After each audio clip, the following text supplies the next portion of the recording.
What's up, c'est Sheila. Aujourd'hui, j'avais envie de vous parler d'un sujet comme ça à chaud. Ce sont les fausses agences d'influenceurs ou bien les fausses marques pour influenceurs. Donc, je vous explique un petit peu ce que c'est. Sur Instagram, tu as de plus en plus de marques qui font des publicités en mode on cherche des ambassadeurs, genre envoie-nous un DM et tout ça. Enfin, souvent, quand tu postes des photos, etc., ils t'envoient un message directement parce qu'ils suivent ce genre de hashtag. Enfin, ils suivent les hashtags, certains hashtags que tu utilises. Donc, du coup, ils vont directement commenter en dessous de ta photo en mode hey babe, DM us for whatever. Et sinon, des fois, si t'as un profil influenceur ou si disons t'as plus de 1000 abonnés ou un truc comme ça, tu vas souvent recevoir des publicités dans tes stories ou sur ton feed. On cherche des ambassadeurs, travaille avec nous, gna.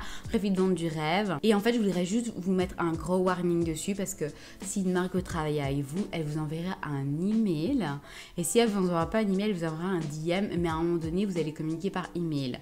Une marque va jamais vous dire, enfin, une vraie marque qui veut vraiment travailler avec toi, qui regarde vraiment ton contenu, qui apprécie ton contenu, elle va jamais aller te dire DM us, tu vois, genre non, ça n'a pas de sens, c'est toi qui as envie de travailler avec moi, donc c'est toi qui viens vers moi, c'est toi qui m'envoie un message. Donc déjà pensez à ça, si jamais une marque vous dit en mode DM us, etc. sous vos commentaires, ça veut dire que c'est une fausse, c'est un fake. Pour ce qui est des publicités Instagram en mode on cherche des ambassadeurs, pas de numéro, enfin pas de nombre d'abonnés requis, blablabla. Mais je vais pas dire que c'est toujours des fakes, parfois c'est des vraies agences, etc.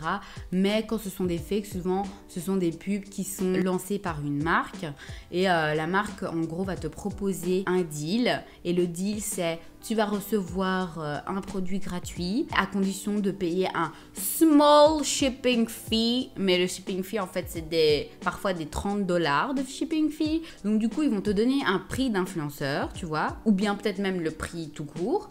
Et toi, tu vas penser que t'es so special et tu vas être là en mode ok, c'est bon, j'achète, etc. Alors qu'en vrai, on t'a juste arnaqué. Une marque qui veut travailler vraiment avec toi, et j'ai eu la chance de travailler avec des vraies marques sur mon autre chaîne YouTube. Une marque va jamais en fait te demander de payer même le shipping fee, tu vois. Ils prennent tout en charge pour que voilà, tu aies la meilleure image positive d'eux et que tu les récompenses entre guillemets en leur donnant un bon review. Alors, mes expériences personnelles.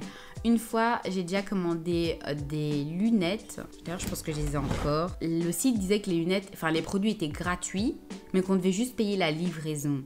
Et moi, comme imbécile à l'époque, je précise, je me suis dit, ah bah c'est gratuit et tout, c'est bon, je vais juste les acheter, etc. Juste payer la livraison. La livraison, je pense que c'était genre $17 ou 17 €. En y pensant après, je me suis rendu compte qu'en fait, le produit, je venais de payer le produit dans les frais de livraison. Parce que ça n'a pas de sens de payer $17 de livraison. Surtout que le produit a été expédié de Chine.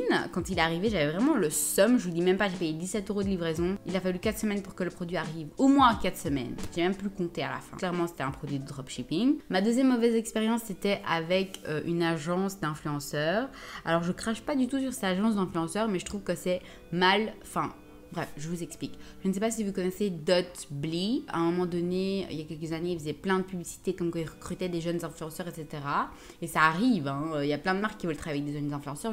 J'ai travaillé dans une agence de publicité. Je sais très bien que voilà, on engage beaucoup des petits influenceurs parce qu'ils ont un meilleur impact dans leur communauté. Et j'avais envoyé un petit message et tout dedans parce qu'ils disaient que voilà, tu pouvais te faire de l'argent. Ensuite, le problème, c'est que tu pouvais t'inscrire pour recevoir des produits, mais encore une fois, tu devais payer la livraison. Et ensuite, après, c'est devenu un genre d'abonnement, en fait. Tu avais un abonnement premium ou je sais pas quoi.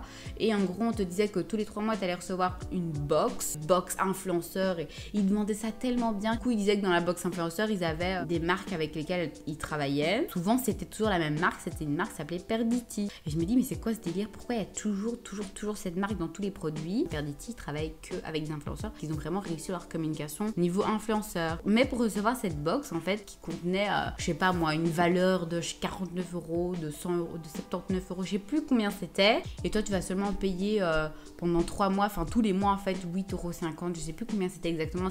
Il me semble que c'était dans les 8 €. Et une fois tous les 3 mois, tu vas recevoir la box. La première box que je reçois, donc après avoir payé plusieurs fois 8 € et des, c'était une box où il y avait genre un petit bracelet, des mini boucles d'oreilles ou genre un petit collier, enfin vraiment des bêtes trucs. Et si tu vas sur le site internet, t'as l'impression que c'est méga cher, mais en soi, le coût de production, parce que j'ai déjà travaillé dans les trucs marketing, j'ai déjà essayé de vendre aussi des produits sur internet, je sais un petit peu comment ça fonctionne. Ils vont te donner les produits entre guillemets gratuits, mais tu as quand même cotisé pendant plusieurs mois pour recevoir ces produits-là. Donc certes, tu les auras moins cher que la plupart des gens, mais ils seront pas vraiment gratuits parce que tu as quand même cotisé pour les avoir, et donc ça veut dire que eux ils y perdent rien en final en fait. Ça veut dire que eux ils font une vente à travers toi alors que tu es censé être un influenceur et que c'est eux qui sont censés te payer ou du moins te donner des produits gratuits pour que tu parles d'eux. Mais là tu leur donnes de l'argent et tu fais leur promo, donc c'est juste un business plan de malade en fait. Si c'est juste pour, disons, avoir un deal sur un produit que tu veux vraiment, bah oui, ok, ça vaut la peine, etc. Si tu veux recevoir des produits tous les mois, for some reasons, ça vaut la peine, mais en soi, sache que si une marque veut vraiment collaborer avec toi, les produits seront gratuits et selon ton nombre d'influenceurs, ils vont même te payer un bon petit salaire pour que tu fasses la promo de leurs produits. C'est juste pour te dire que c'est pas comme ça qu'on gagne de l'argent, c'est pas comme ça que tu vas gagner de l'argent en tant qu'influenceur, pas du tout. Hein. Là, tu te fais juste arnaquer. Alors, un autre cas de figure enfin, ça m'est pas arrivé, c'est vraiment moi qui ai cliqué dessus l'autre jour dans mes publicités Instagram Stories. C'était en mode une marque qui disait on cherche des ambassadeurs, blablabla. Et en fait, j'ai cliqué dessus, mais juste pour rigoler. Enfin, je voulais juste voir ce qu'ils proposaient en fait. Donc, j'ai dit ok, I'm interested. Et là, ils m'ont dit ok, on va analyser d'abord votre profil et tout. Puis après, ils sont revenus vers moi en mode oh oui, c'est bon, c'est parfait, blablabla. En plus de ça, tu pourras featurer sur notre page, blablabla. Et je pense que le mot featurer sur notre page peut résonner comme des étoiles pour plein de jeunes influenceurs ou plein de petits influenceurs qui veulent se développer. Ils ont quand même bien fait leur business parce qu'il y a beaucoup de gens qui oublient tout le reste après, dont leur small shipping fee, parce que dans le message c'était marqué que tu devais payer un small shipping fee. Maintenant, moi j'étais intelligente, j'ai quand même demandé c'est quoi ce small shipping fee, tu vois, parce qu'elle l'a pas mis au début, ce qui est pas normal. Elle m'a sorti le prix, c'était entre 9$ et 29$. 29$.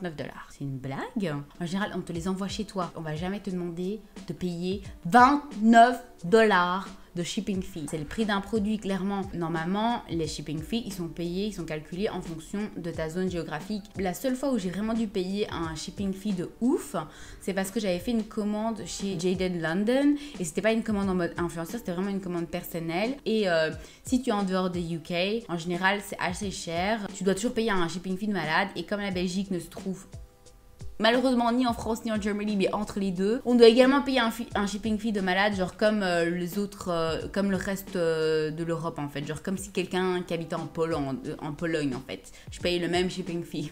Donc j'avais payé 18€ et ça me dérangeait pas trop parce que c'était une carte cadeau que j'avais reçue. C'est la seule fois où j'ai dû payer plus de 3, 4, 5€ pour un shipping fee quoi. Là clairement leur shipping fee il n'était pas en fonction de ta zone territoriale, mais en fonction des produits que tu commandes, ce qui n'a vraiment pas de sens, tu vois, parce que la poste elle s'en bat les reins des produits, à moins que tu commandes une télé, enfin quelque chose de vraiment lourd, ok, tu vois, mais voilà. Donc du coup j'ai pas compris, et là je me suis dit en fait ils sont juste en train de t'escroquer. En fait elles mettent le prix de leurs produits répartis dans le prix de livraison et ils font de l'argent sur toi, et en même temps ils te demandent de poster du contenu, donc faire des posts, faire des stories, je sais pas combien de stories ils demandent et tout, et donc du coup au final tu leur fais également de la publicité gratuite. Et je me suis dit mais c'est incroyable, les gens vont tomber vraiment là-dedans.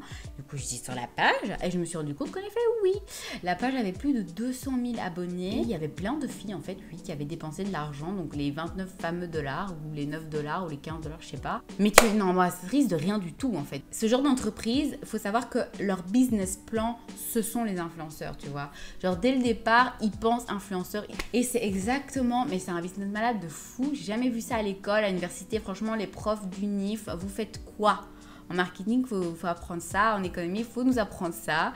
Parce que franchement, vous n'êtes pas à la page. Donc voilà, je voulais juste un petit peu vous sensibiliser là-dessus pour les personnes qui ne sont pas au courant. Surtout vraiment pour les plus jeunes qui viennent tout juste de commencer Instagram et qui ne sont pas encore très familiers avec ça. Alors j'espère que cette vidéo vous a plu. Si ça vous a plu, n'oubliez pas de mettre un petit pouce parce que vous, ça vous demande 3 secondes. Mais moi, franchement, ça refait ma soirée.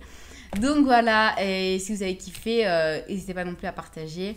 On se retrouve dans la prochaine vidéo et jusque-là, portez-vous bien. Pas de scam sur Instagram. Hein.